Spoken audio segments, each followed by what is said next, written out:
अगर ग्रुप में देखो तो स्टार्ट करो। ठीक है, बॉडी में सेम है जैसे जो भी काम करना है हमने बॉडी के अंदर करना है। तो अब आज का जो काम है थोड़ा सा डिफ़िकल्ट हो सकता है। आज हमने इमेज कैसे लगती है वो देखनी है। ठीक है, सबसे पहले इमेज लगाने के लिए हमारे पास एक टैग होता है IMG। जैसे माइक ऑफ कर दें सर लेक्चर रिकॉर्ड। जी, माइक्रो ऑफ कर दें। IMG जैसे लिखते हैं सोर्स लिखा आ जाता है SRC, शॉर्ट फॉर्म है सोर्स की। ठीक है, अब ये चीज़ लिखी ऑटोमेटिकली आ जाती है। तो IMG जैसे मैंने लिखा सोर्स लिखा आ गया सर। तो अब सोर्स को क्या कौन सा सोर्स देना है? सोर्स में वो चीज़ देनी है जो आपने इमेज में लगानी है। ठीक है, जैसा कि अब मैं इस पे जाता हूँ, न्यू फोल्डर पे गया, गूगल किया। अब गूगल में मैं लिख रहा हूँ इमेजेस नेचुरल। ठीक है, ओके। तो मैंने इमेज पे क्लिक किया, यहाँ से काफ़ी सारी इमेज आ जाती हैं। तो कोई भी मैं इमेज सेलेक्ट करके इसे डाउनलोड कर, मैं इस पर क्लिक कर रहा हूँ। ठीक है, ये प्रोसेस हो रहा है कुछ। इमेज साइज बनाए थोड़ा सा कम ले लेते हैं।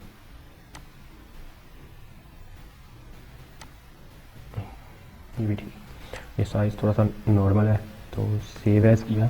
अब सेव एज़ करके मैं बैश2 HTML CSS जहाँ मेरा सारा कुछ पड़ा है, फोल्डर पड़ा है, वहाँ सेव करता हूँ। पर उससे पहले ये एक्सटेंशन देख लेना, यहाँ पर वेब पेज इमेज ना हो लिखा हो, यहाँ पर लिखा हुआ आए सेव एज़ टाइप पे JPG PNG। ठीक है, फॉर्मेट में हो। तो और भी देखते हैं जो JPG और PNG फॉर्मेट में हो। सेव एज़ करें, ये देखो JPEG। जब वेब के लिए हम हमेशा यूज़ करते हैं तो हमारे पास JPEG होती है या PNG फॉर्म में होती है। ठीक है, तो इससे मैं क्या कह रहा हूँ, सेव कर रहा हूँ बैच2 में जाके। ओके, तो ये सेव।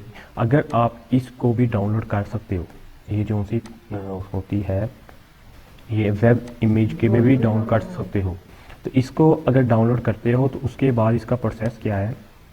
अगर मैं इसको डाउनलोड किया, अब मैंने बैच2 में किया, अब ये देखो एक ये थी नेचुरल, ये ऐसे ओपन होगी गूगल में।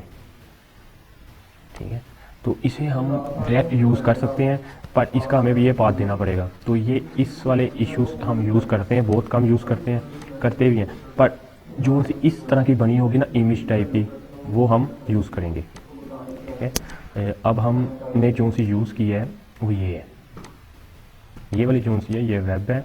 तो इसे अगर यूज़ करना हो तो कर लेना, अदरवाइज से डेल कर दो। हम नेचुरल हमेशा जो भी यूज़ करते हैं JPG फाइल यूज़ करते हैं। अब जब हमने इसके अंदर सोर्स पे लिखना है तो सबसे पहले क्या होता है, हमने हमारा जो इमेज का पाथ पड़ा हो, मतलब इमेज जहाँ पड़ी हो वो कहाँ पर पड़ी हो, वो इमेज हमेशा आपके जहाँ पर आप वर्क कर रहे हो, जहाँ पर आपका ये थर्ड फोर्थ और अबाउट फोर लेक्चर ये जहाँ ये पड़ा होगा वहीं पर आपकी इमेज होनी चाहिए, कहीं और नहीं होनी चाहिए। ये ना हो कि आपने काम आप कर रहे हो C ड्राइव में, मतलब आपका ये सोर्स फाइल जो पड़ी है ये C ड्राइव में पड़ी हो, और जो सा आप वर्क कर रहे हो वो आपका पड़ा हो,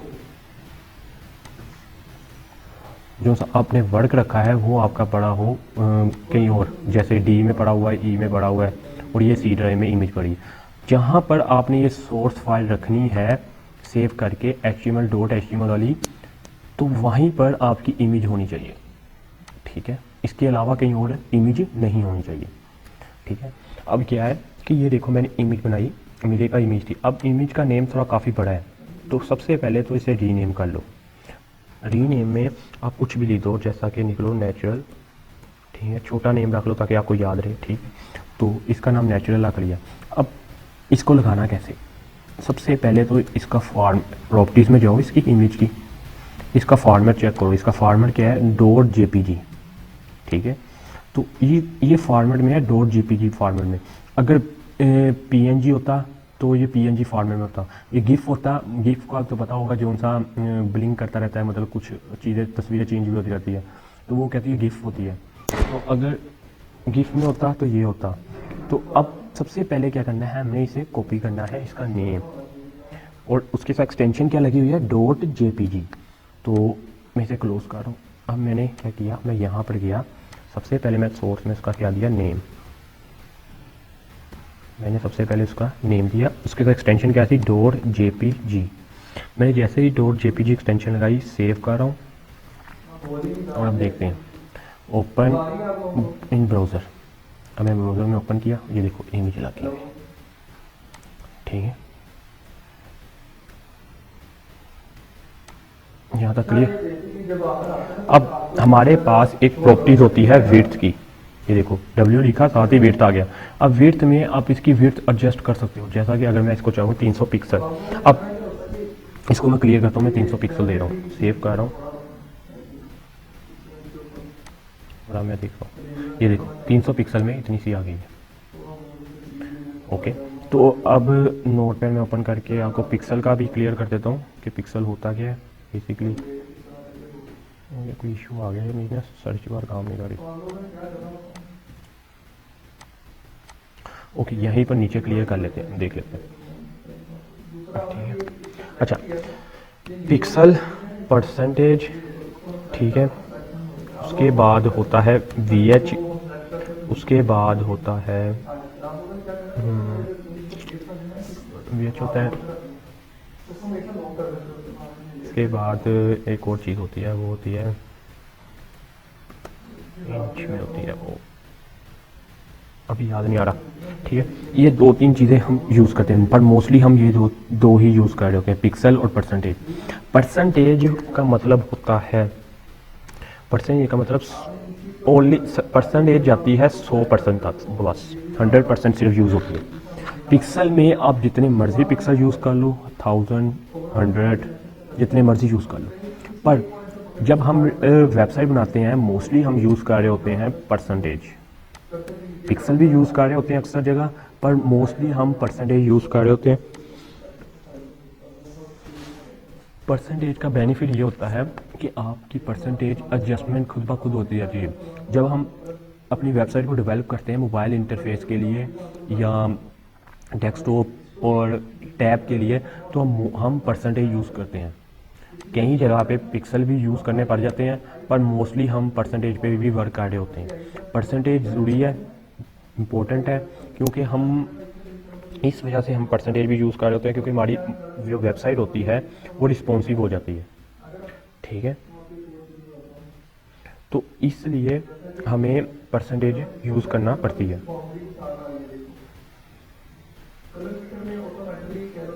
तो अभी पिक्सल आप जितने मर्जी ले लो, 1200 पिक्सल ले लो, 12000 पिक्सल ले लो, ठीक है, अपनी स्क्रीन के मुताबिक ले लो, जितना भी लेना चाहे पिक्सल ले सकते हो, पर परसेंटेज ज़्यादा से ज़्यादा 100 तक जाएगी, और 100 मतलब ये खुद ब खुद एडजस्ट हो जाएगी आपकी आपकी क्या कहते हैं, आपकी स्क्रीन के मुताबिक।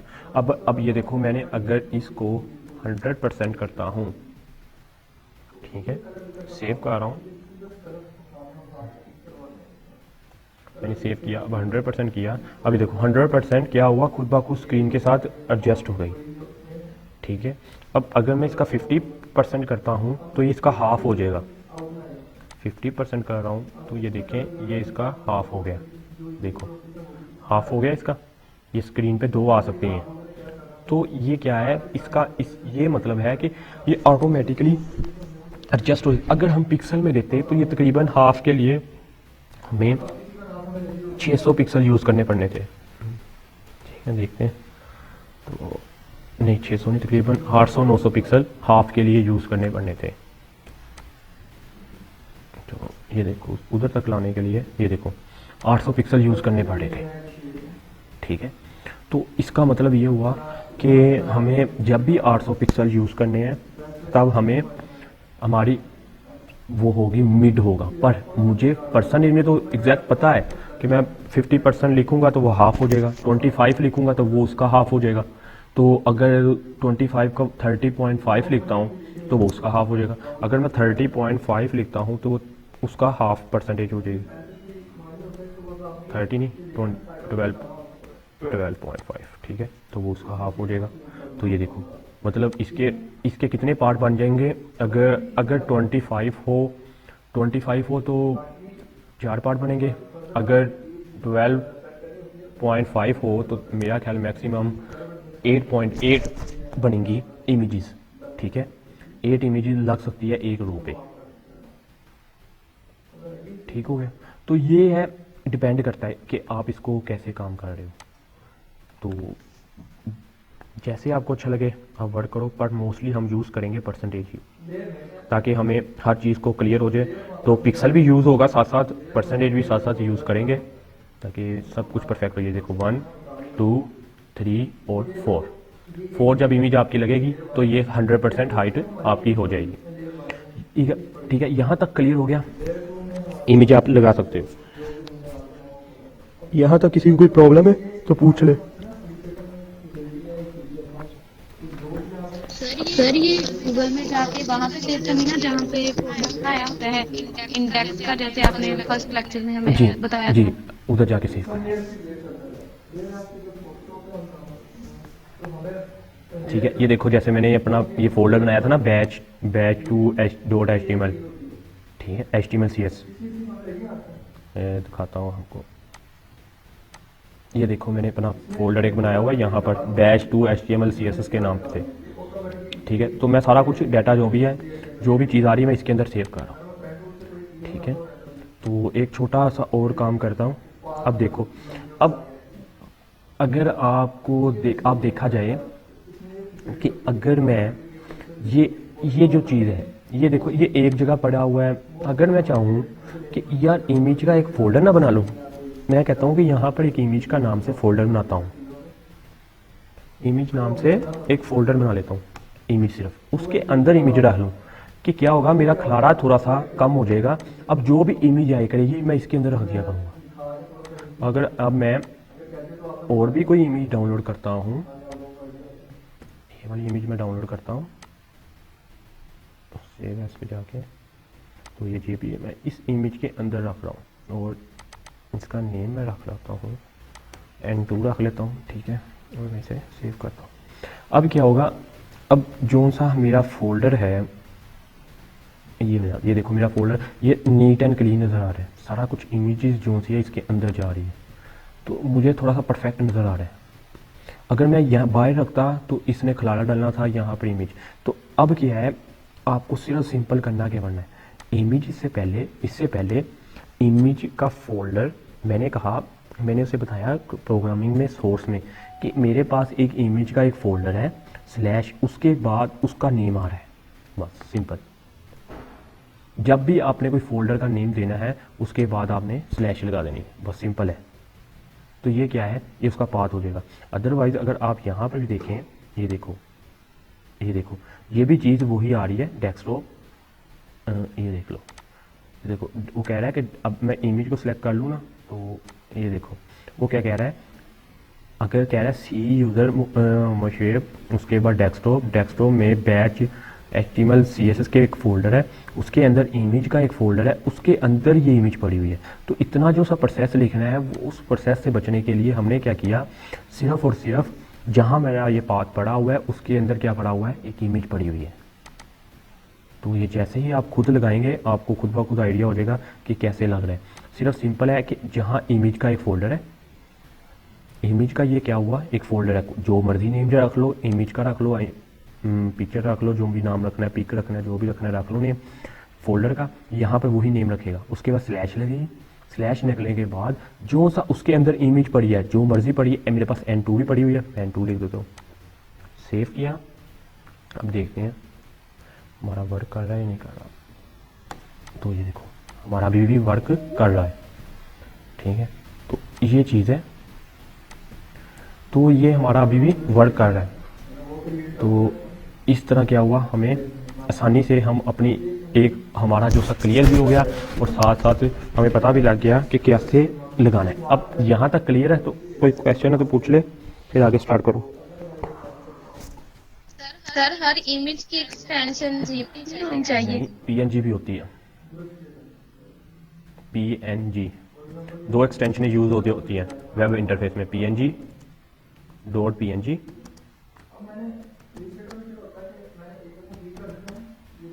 डॉट JPG, ये दो एक्सटेंशन यूज हो रही थी। डॉट गिफ भी यूज होती है, डॉट गिफ, ठीक ठीक है, ये भी एक्सटेंशन यूज़ हो रही होती है, ये 3 एक्सटेंशन यूज़ हो रही होती है।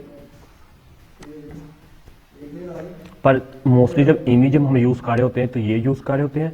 पीएनजी तब यूज़ करते हैं जब हमें बैकग्राउंड ब्लैंक चाहिए, मतलब बैकग्राउंड हो ही ना उसका, तब हम पीएनजी यूज़ कर रहे होते हैं। ठीक है, जब भी कोई आपने इमेज देखी हो जिसका बैकग्राउंड नहीं होता तो वो क्या होती है, पीएनजी फॉर्म में होती है। ठीक है, और गिफ फॉर्म वो होती है जो मल्टी इमेजेस होती हैं, जिसमें जैसा कि अगर आप कह लो कि शॉर्ट फॉर्म में वीडियो, शॉर्ट वीडियो नहीं होती, वीडियो नहीं कह सकते पर हम गिफ कह देते, वो 1 आधा 2 सेकंड की वीडियो होती है, उसमें सारी इमेजेस शो हो रही होती है। अक्सर आपने देखी होगी फेसबुक वगैरह में लोगों ने लगाया होता है, अक्सर वगैरह वो भी होता है कि जो सा आपका जो सा ये इमोजी वगैरह है वो अगर हार्ट वाला है तो हार्ट बन रहा होता है अक्सर जगह। तो हैप्पी न्यू ईयर में वो अगर स्नैप किसी ने स्नैपचैट यूज़ करा हो तो हाँ जी सर, ऐसा है, ठीक है, काफी बार यूज भी हाँ किए ये हैं। वो होती है, गिफ होती है। ठीक है, और पीएनजी वो होती है जो जिसका बैकग्राउंड ही नहीं होता, जिसका बैकग्राउंड क्या होता है, वाइट होता है, मतलब होता ही नहीं है, तो उसे क्या कहते हैं, पीएनजी फॉर्म में होती है। ठीक है, तो जेपीजी जो सी मर्जी हो सकती है, जेपीजी आपकी इमेज हो सकती है, मोबाइल वाली इमेज, अगर मोबाइल की प्रॉपर्टीज़ में अगर इमेज क्लिक करके देख रहे हो ना तो वो भी पीएनजी जेपीजी फाइल में होगी, डॉट जेपीजी फाइल में होगी। जो सी आप इमेज क्लिक करते हो वो जेपीजी फाइल में होती है। ठीक है, तो वो ये इमेज लगा सकते हो। यहाँ तक क्लियर है?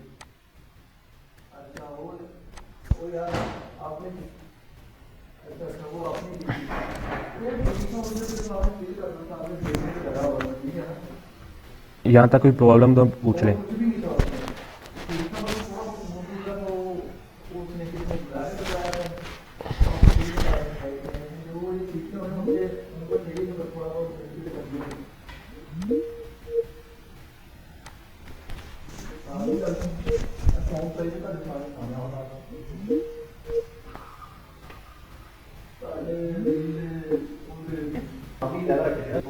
ठीक है, तो यहाँ तक तो क्लियर हो गया आपको?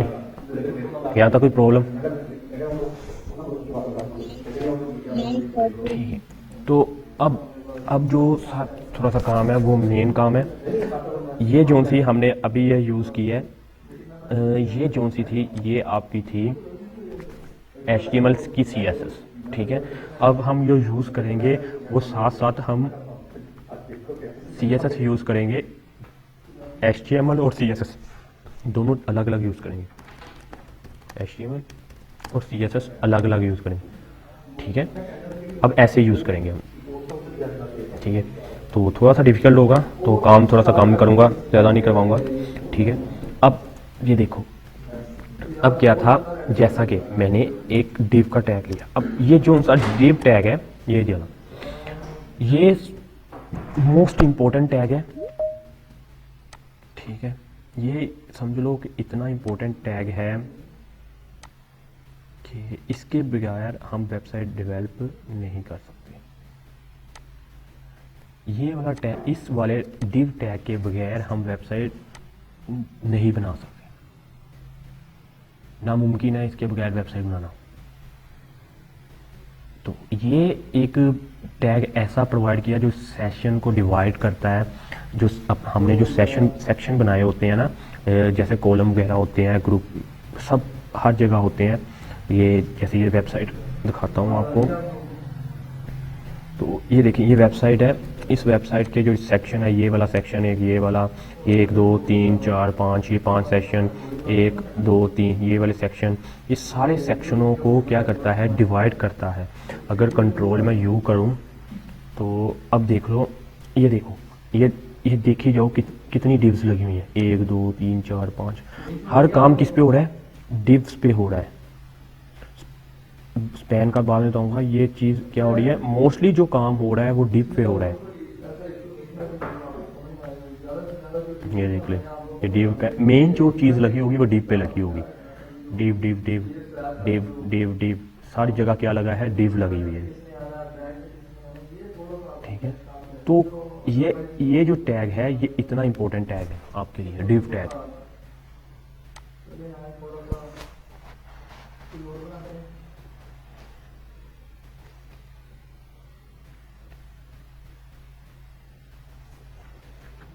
ठीक है, तो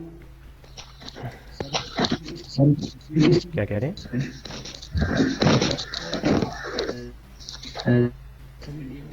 नेम किस चीज़ की एब्रीविएशन? डिव एब्रीवेशन का तो डिवाइड करना हो सकता है, मैंने एब्रीवेशन पढ़ी नहीं है, तो डिवाइड करना हो सकता है, क्योंकि ये बेसिकली बनाया इसलिए गया है कि ये सेशन बनाता है, सेक्शन बनाता है आपके, जैसे डिफरेंट पार्ट नहीं होते, जैसे आप कह लो कि एक ही लाइन पे अगर हमें 4-5 इमेज लगानी है, एक ही लाइन पे हमने 8-9 टेबल ऐड करना है, या जो भी डिफरेंट चीज़ें ऐड करनी ना एक ही लाइन पे, तो ये डिवाइड करता है उसे। ठीक है, तो डिव डिवाइड के नेम से ही निकला होगा, क्योंकि अगर ये सेशन बनवाता है, जो भी करता है तो डिवाइड ही करता है हर चीज़ को, तो वो जाहिर है ये डिवाइड के थ्रू ही इसका नाम डिवाइड ही होगा। उसको शॉर्ट फॉर्म में उन्होंने डिव कह दिया है। ठीक है,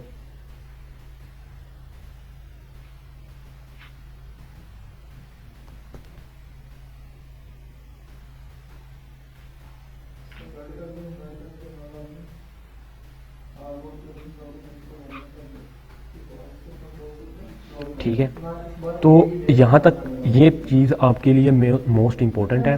अब जो भी वर्क हम करेंगे ना आगे, वो सब का सब इसके अंदर करेंगे वर्क। ठीक है, तो स्टार्ट करते हैं। अच्छा, अब इसका बेनिफिट क्या था?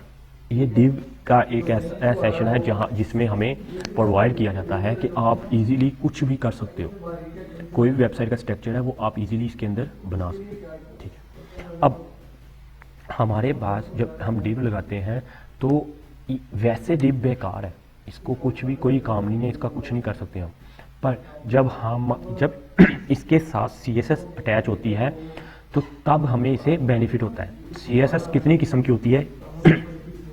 मेथड है, थ्री मेथड है CSS को यूज़ करने के।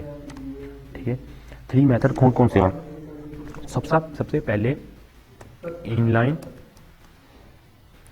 CSS।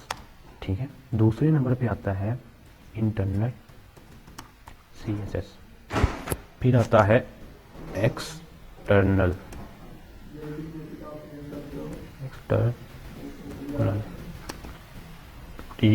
ही होगा, एक्सटर्नल CSS।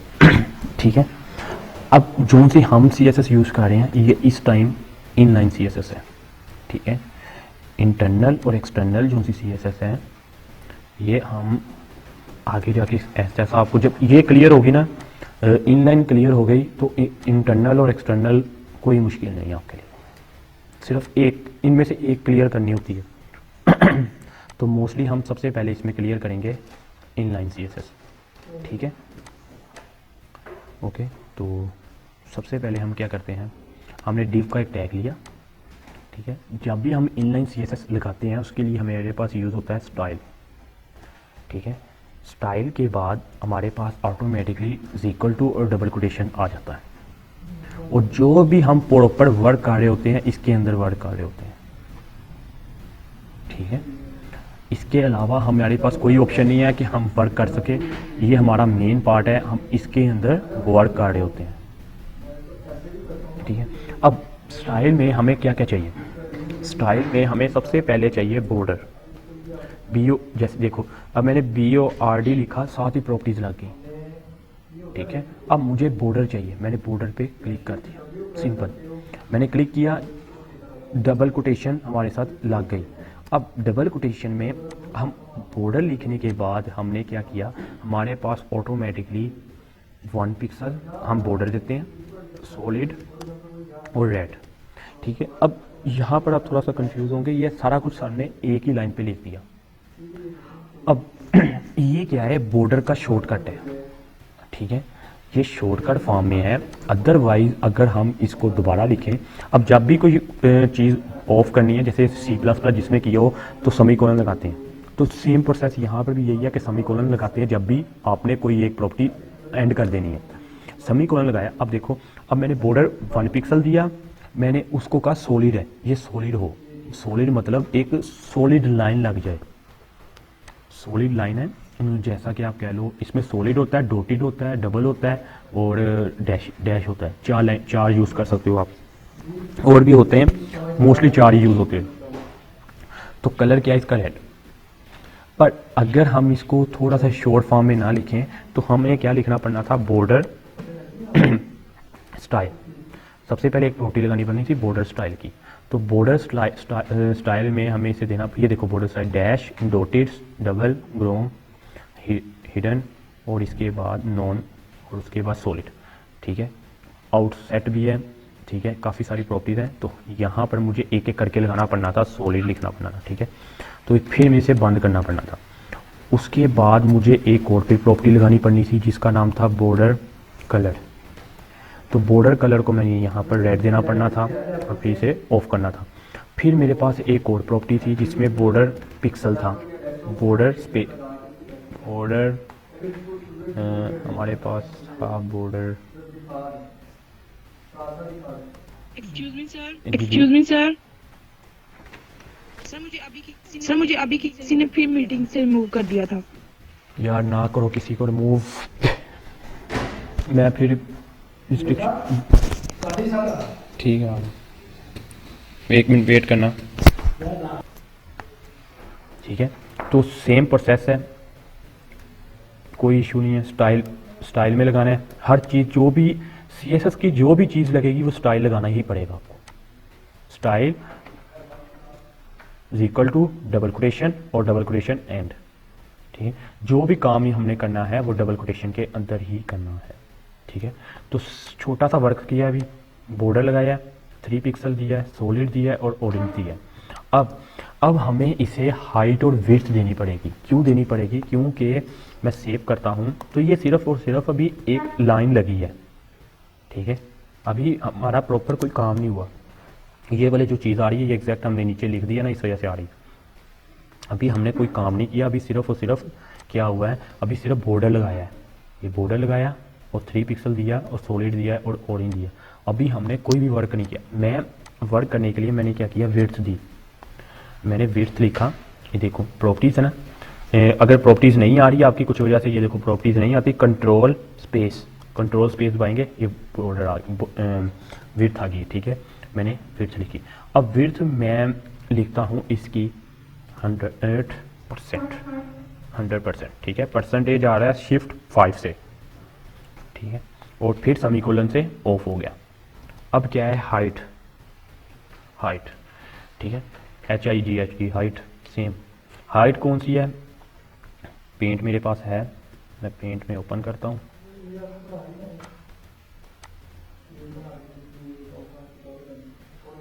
अब ये देखिए, अगर मैं यूज़ कर, ये जो सी आपकी लाइन लग रही है ये आपकी क्या है, जो हॉरिजेंटल लाइन लग रही है वो आपकी क्या है, विड्थ। ठीक है, और ये जो नीचे को लाइन जा रही है ये वर्टिकल जा रही है, इसे कहते हैं हाइट।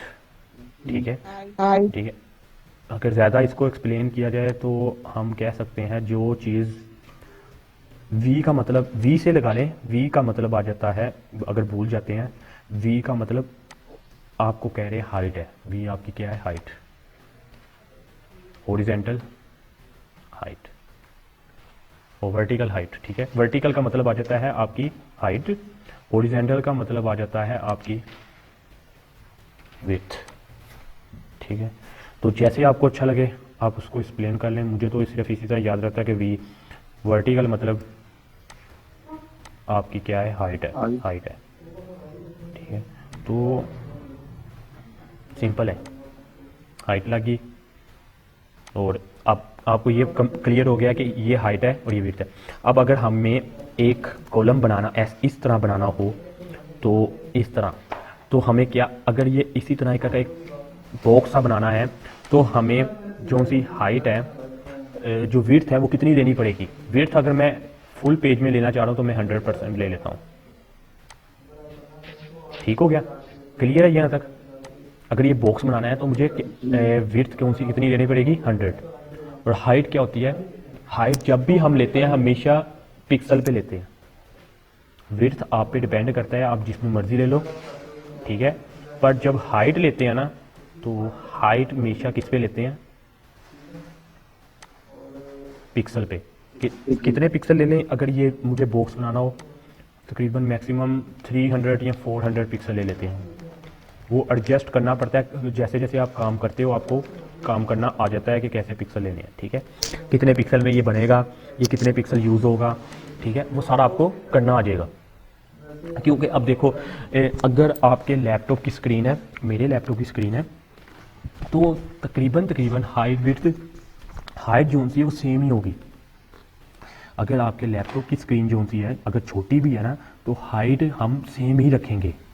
क्यों रखेंगे? क्योंकि जितना मर्जी बड़ी जितना मर्जी उसकी हाइट हो जाएगी, पर वो खुद ब खुद विड्थ के साथ एडजस्ट करेगा। हाइट उतनी ही शो करवाएगा जितनी आपने उसको दी होगी। वो हर इंटरफेस में, शायद चाहे मोबाइल इंटरफेस है, चाहे वो डेस्कटॉप है, चाहे जो भी है, उसमें उतनी ही शो करवाएगा जितनी आपने दी होगी। वो ऑटोमेटिकली एडजस्ट करता जाएगा विड्थ की बिना पे। वो आगे जाके आपको एक्सप्लेन हो जाएगा, सारा कुछ आप समझ जाओगे क्या हो रहा था। तो अब क्या है, सिर्फ हाइट आपने देनी है पिक्सल पे, ठीक है। तो जैसे ही आप करोगे आपको सब कुछ A to Z सारा क्लियर हो जाएगा। तो सिंपल सा वर्क है। अब हाइट कितनी देनी है? हाइट हम 300 पिक्सल देते हैं। तो सबसे पहले विड्थ दे देते हैं। विड्थ दे के देखते हैं ऑटोमेटिकली, अगर विड्थ ना भी लिखोगे ना तो आपकी 100% ही रहेगी। अगर मैं यहाँ पर विड्थ 50% देता हूँ, सेव करता हूँ, तो ये देखो ये 50% पे विड्थ आई है, मतलब बॉर्डर हमारा 50% पे आया। पर बॉर्डर को भी हाइट नहीं मिली हुई तो वो कुछ नहीं कर रहा, वो सिर्फ एक लाइन ही शो करवा रहा है विड्थ की। हाइट देना मस्ट है जब भी कोई काम करना है। ये देखो अगर ये इमेज लगी है ना, तो इमेज की हाइट भी है, विड्थ भी है, ठीक है। पर हमने विड्थ लिखा तो ऑटोमेटिकली उसने एडजस्ट कर लिया क्योंकि ये इमेज थी। पर अगर हमने वेबसाइट डेवलप करनी है तब आपको ये काम प्रॉपर करना पड़ेगा, खुद ब खुद एडजस्ट करने का। तो अब देखो मैंने 50% दिया और मैंने हाइट दे दी इसको 300 पिक्सल। और अब लास्ट पे सेमीकोलन लगाना हो लगा दो, अगर प्रॉपर्टी जहाँ पर एंड करनी है। अगर नहीं लगाना तो कोई इशू नहीं है। अगर इसके बाद कोई प्रॉपर्टी लिखनी है तो फिर लगाना ही पड़ेगा। तो मस्ट है कि आप लास्ट पे भी लगा दो, कोई इशू नहीं है, ठीक है। लास्ट पे भी सेमीकोलन लगाएं। तो ये क्या किया, अब ये देखो कितना इजी वर्क था। सेव किया और यहाँ पर हमने किया, ये एक हमारा बॉक्सा बन गया।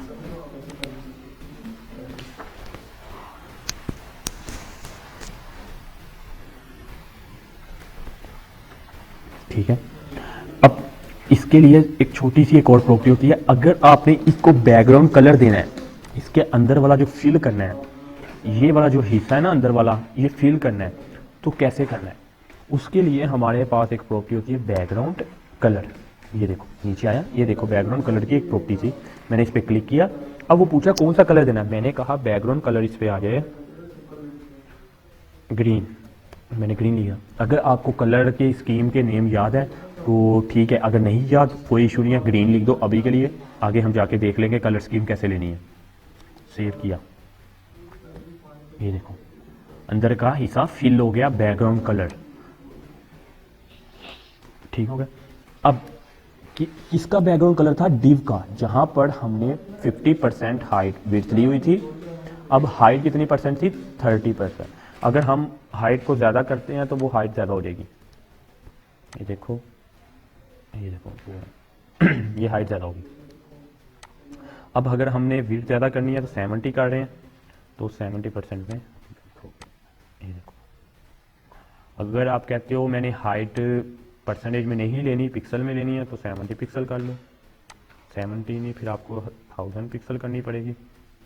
सेव किया तो 1000 पिक्सल में ये देखो इतनी आ गई, ठीक है। तो मोस्टली हम यूज़ करेंगे इस विड्थ के लिए परसेंटेज और हाइट के लिए पिक्सल। कहीं की जगह पे हमें विड्थ में भी पिक्सल लगाने पड़ेंगे, वो आगे जाके हम देख लेंगे कैसे कहाँ पर लगाने पड़ेंगे। जब आपको यहाँ पर क्लियर हो गया ना तो ऑटोमेटिकली आगे जाके आपको सब कुछ क्लियर होता जाएगा। यहाँ तक कोई प्रॉब्लम है तो पूछें।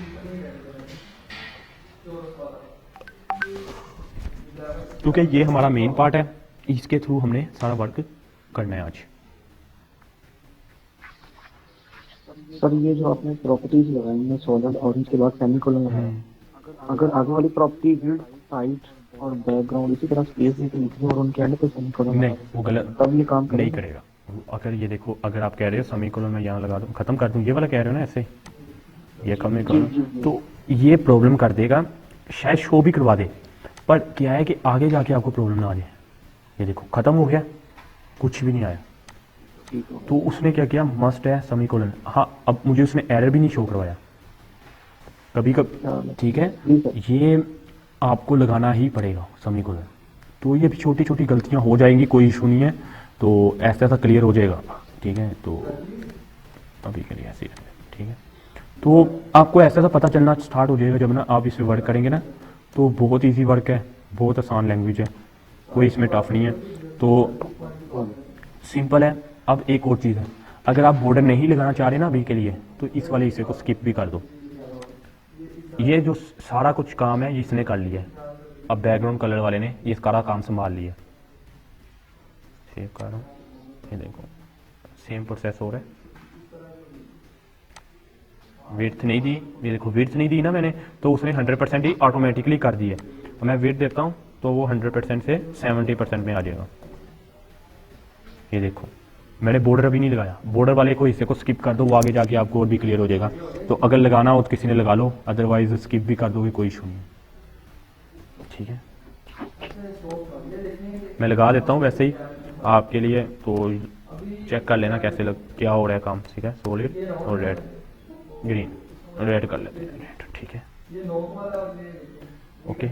तो ये बॉर्डर के बगैर अब हम दो चीज़ें यूज़ कर सकते हैं जब भी हमने कोई सेशन बनाने हो। हम बॉर्डर बैकग्राउंड कलर यूज़ कर लो या बॉर्डर यूज़ कर लो, आप पे डिपेंड करता है कि आप क्या यूज़ करना चाह रहे हो, ठीक है। वो क्या किस लिए यूज़ करना चाह रहे हो अभी के लिए सिर्फ हमें समझ लग जाए कि हमने कर क्या रहे हैं, अदरवाइज हमें ज़रूरत नहीं पड़ती दोनों चीज़ों की, इन दोनों की ही ज़रूरत नहीं पड़ती। अगर आप कोई भी वेबसाइट देखो, इन दोनों की ज़रूरत नहीं पड़ती, बहुत कम पड़ती है। पर हमें क्या है कि अभी के लिए हमें इसलिए ज़रूरत है क्योंकि हम बिगिनर हैं, तो हमें प्रॉब्लम आएगी काम करते हुए। तो ये इसको चूज़ करना है, इसको चूज़ कर लो, इसको चूज़ करना है, इसे चूज़ कर लो, ठीक है। पर पता होना चाहिए कि लगना कहते हैं। बॉर्डर भी आपको ज़रूरत पड़ती है, आगे जाके ज़रूरत तो पड़ेगी, पर हमें अभी के लिए जो ज़रूरत है वो इन दोनों में से एक की ज़रूरत है। या तो आप बैकग्राउंड कलर यूज़ कर लो या बॉर्डर यूज़ कर लो, ठीक है। तो बहुत ईजी काम है, करोगे एक दो बार प्रैक्टिस करोगे फिर होगा, आपको क्लियर हो जाएगा क्या हो रहा है। अब ये देखो एक बॉक्स मैंने बनाया, अब 2-3 बॉक्स आप खुद बना लो, ठीक है। एक मैंने बनाया, इसी से आगे 2-3 बॉक्स बनाओ, उनका कलर चेंज कर देना है, ठीक है। कलर चेंज करना, जैसे कि यहाँ ग्रीन कर दिया, बॉर्डर कलर का देना हुआ तो दे दो, नहीं देना तो ना दो, कोई इशू नहीं है, ठीक है। हाइट भी तो उनकी चेंज की, मतलब किसी की हाइट 70 रख दी, 20 रख दी, 30 रख दी, और वो विड्थ उसकी चेंज कर दी और उसे लगा दिया, ठीक है। तो ये काम थोड़ा सा आपने करना है। और एक और चीज़, हम छोटी सी एक और चीज़ कर लेते हैं। तो इसमें सिर्फ एक छोटा सा पार्ट करेंगे, उसके बाद इसको स्किप कर देंगे, फिर इस पे इसको कल करेंगे, बाकी सारा जो काम होगा क्योंकि ज़्यादा हो जाएगा। इस पे मेन डीप पे ये हमने वर्क करना है। तो असाइनमेंट आपकी मैं देता हूँ, क्या करना है आपने, ठीक है। अभी के लिए सिर्फ इतना काम करना है। अब आपने क्या करना है, एक पैराग्राफ में लेना है, ठीक है। छोटा सा पैराग्राफ होगा, कुछ भी हो सकता है पैराग्राफ में, जैसा कि आपने पैराग्राफ में कर दिया, कोई भी लिख लो, छोटा सा पैराग्राफ ही। तो कीप स्माइल लिख लेते हैं और उसी को 10-15 बार कॉपी कर लेते हैं,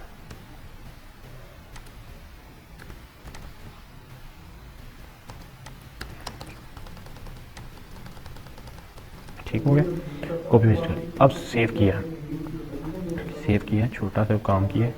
अभी देखो कीप स्माइल वाला लिखा गया। ये वाली लाइन को मैंने इसलिए भी इग्नोर नहीं करा क्योंकि मैं कहा ताकि आपको पता भी लग जाए कि CSS की प्रॉपर्टीज़ कितनी, पर है तो ये सबसे बाहर है, इस पर हम कुछ भी वर्क नहीं कर सकते। सेम प्रोसेस है, अगर आपने थोड़ी सी हाइट स्पेस लेनी है तो क्या लगने का, BR, ठीक है। 2 BR लगाए मैंने, अभी के लिए सिर्फ एक से भी काम अच्छा चल जाएगा, 2 BR लगाए, ठीक है। अब एक छोटा सा और काम है HR। अब HR का काम क्या है, HR का मतलब होता था हॉरिजॉन्टल रो, ठीक है। अगर आप इसके अंदर HTML की जो CSS है जो सिंपल है, जिसको स्टाइल के साथ नहीं लगाते, अगर आप इसमें सिर्फ और सिर्फ विड्थ दे देना, विड्थ की प्रॉपर्टी, और विड्थ उसे बता देना 50% या 50 पिक्सल कह दो, 50% पे लगा दो, तो सेव करो ना, तो तो वो देखना, देखो वो सेंटर से लाइन लग गई। इसका थोड़ा सा ये कमाल चेक करो, ये जो सी लाइन लगती है सेंटर से लगती है। हॉरिजॉन्टल रो का काम ये है कि ये सेंटर से फैलता है। अगर मैं इसे 70 करूँगा, ये देखना ये सेंटर से फैलेगा, ये देखो सेंटर से बड़ा होता है। अगर मैं इसे 20 करता हूँ तो ये सेंटर से कम होगा। ये देखो ये लेफ़्ट राइट भी हो जाता है, तो वो बाद में देख लेते हैं क्या कैसे है। तो लेफ़्ट राइट के लिए भी इसके पास छोटी सी इसकी प्रॉपर्टीज़ है, text align, align centre, align left, align right. तो अगर मैं लाइन लेफ़्ट करता हूँ, सेव किया, ये देखो लेफ़्ट पे आ गया। तो ये थोड़ा सा मिक्सअप हो जाएगा, आपको इसकी प्रॉपर्टीज़ और इसकी प्रॉपर्टी थोड़ी सी मिक्सअप हो जाएगी, इसलिए इसको अगर आप मैं स्किप कर दूं तो कोई इशू नहीं है। ये इसको ये है प्रॉपर्टी किसकी है, एक्सक्लेमेशन, तो एक्सक्लेमेशन डैश और ये लगाया, ठीक है। ये प्रॉपर्टी किसकी थी, ये प्रॉपर्टी थी HTML की CSS की, CSS, ठीक है। और ये जो CSS है ये इनलाइन CSS है,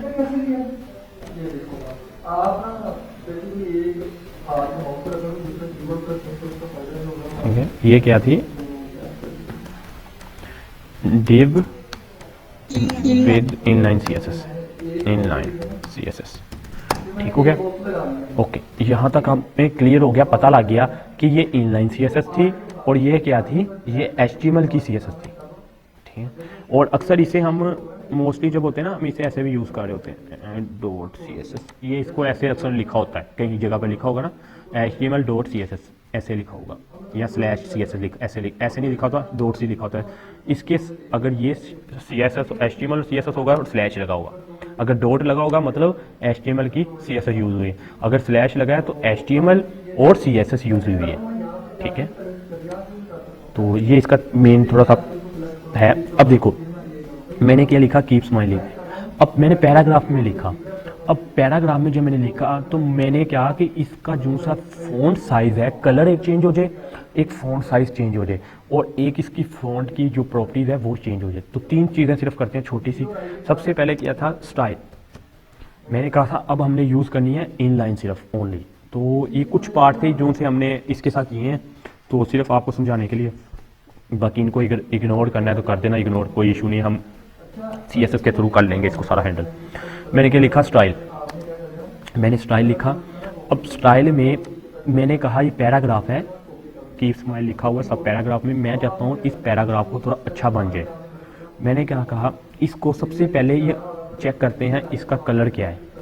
ये पैराग्राफ का जो कलर आ रहा है ये बिल्ट इन, ये क्या आ रहा है, ब्लैक आ रहा है, ठीक है, ब्लैक कलर आ रहा है। और ब्लैक कलर अगर अच्छा लगता है तो ठीक है, अदरवाइज अगर कलर चेंज करना है तो सिर्फ और सिर्फ कलर लिखो बस, COLOR, और कॉलन लगाओ। कॉलन लगाने के बाद आपने सिंपल क्या करना है, कॉलन लगाने के बाद सिंपल आपने इसका कलर का नेम दे देना है। क्या हो सकता है कलर का name, red, green, blue, yellow, जो भी कलर है, रेड नहीं, इसको कलर देते हैं हम स्काई ब्लू, ठीक है। मैंने कलर का नेम दिया स्काई ब्लू, सेव किया और चेक किया, तो ये क्या हुआ, ये स्काई ब्लू कलर हो गया, ठीक है। तो वो थोड़ा सा लाइट सा लग रहा है तो ब्लू कर देते हैं, ब्लू कर देते हैं कलर। ये कलर स्कीम अभी छोटी सी हल्की सी है, थोड़ी सिंपल सी कलर स्कीम है, ये देखो ब्लू कलर हो गया, ठीक है। तो ये आपको पता लग गया कि कलर लग गया है, यहाँ तक आपको पता लगा कि सिर्फ ओनली कलर लिखने से हमारे टेक्स्ट का कलर चेंज हो रहा है, ठीक है। सेमीकोलन लगाया। अब मुझे चाहिए इस फॉन्ट के, इसका साइज थोड़ा सा बड़ा चाहिए। मैंने क्या लिखा, font FONT, font dash size, ठीक है, डैश साइज लिखा, आ गया। डैश साइज के बाद अगर इसका बिल्ट इन 12 भी हो सकता है, तो मैंने क्या किया, इसको 18 पिक्सल किया, 18 पिक्सल। अब यहाँ पर परसेंटेज यूज़ नहीं कर सकते, पिक्सल यूज़ करेंगे ताकि हमें, ये देखो उसका साइज़ थोड़ा सा बड़ा हुआ, पर अभी हमें थोड़ा सा बड़ा नज़र नहीं आ रहा, तो मैंने 38 कर दिया, 38 किया। अब देखो उसका साइज़ काफ़ी बड़ा हो गया, ठीक है। मतलब एक और प्रॉपर्टी का हमें पता लग गया कि अगर फ़ोन साइज़ लिखता हूँ तो ये क्या होगा 38 पिक्सल में हो जाएगा कन्वर्ट। कलर से क्या हुआ, उसका कलर चेंज हुआ, फ़ॉन्ट साइज से उसका हो गया। अब सिर्फ एक सिंपल सी एक और प्रॉपर्टी है फ़ॉन्ट फैमिली। फ़ॉन्ट फैमिली क्या करती है, अगर कि किसी ने वर्ड एक्सेल वगैरह यूज़ किया तो उसको तो सारा क्लियर हो जाएगा कि ये हो क्या रहा है। तो फ़ॉन्ट फैमिली क्या है, फ़ॉन्ट फैमिली में मेरे पास 3-4 हैं, तो मैं फंटासी यूज़ कर रहा हूँ। तो वो फंटासी में क्या कह रहा है, तो उसने कलर इसका फ़ॉन्ट स्टाइल चेंज कर दिया। देखो अब सिंपल सा हो गया, ठीक है। तो अब थोड़ा सा अच्छा लग रहा है दिखने में। पहले थोड़ा अगर देखो तो वो ऐसे था कुछ, मैं सेव करके दिखाता हूँ फिर। ये देखो पहले उसका फ़ॉन्ट साइज स्टाइल चेंज था, फैमिली था, मतलब फ़ॉन्ट जिसे कहते हैं आप, इसका फ़ॉन्ट क्या कहते हैं, डिज़ाइन, फ़ॉन्ट डिज़ाइन, हाँ राइटिंग, फ़ॉन्ट राइट डिज़ाइन, जो भी इसका कह सकते हैं, वो आपका क्या था पहले चेंज था। अब मैंने जैसे ही फ़ॉन्ट फैमिली लिखा उसका चेंज हो गया। तो सिर्फ इतना ही आपके लिए। तो कोई क्वेश्चन है तो पूछ ले।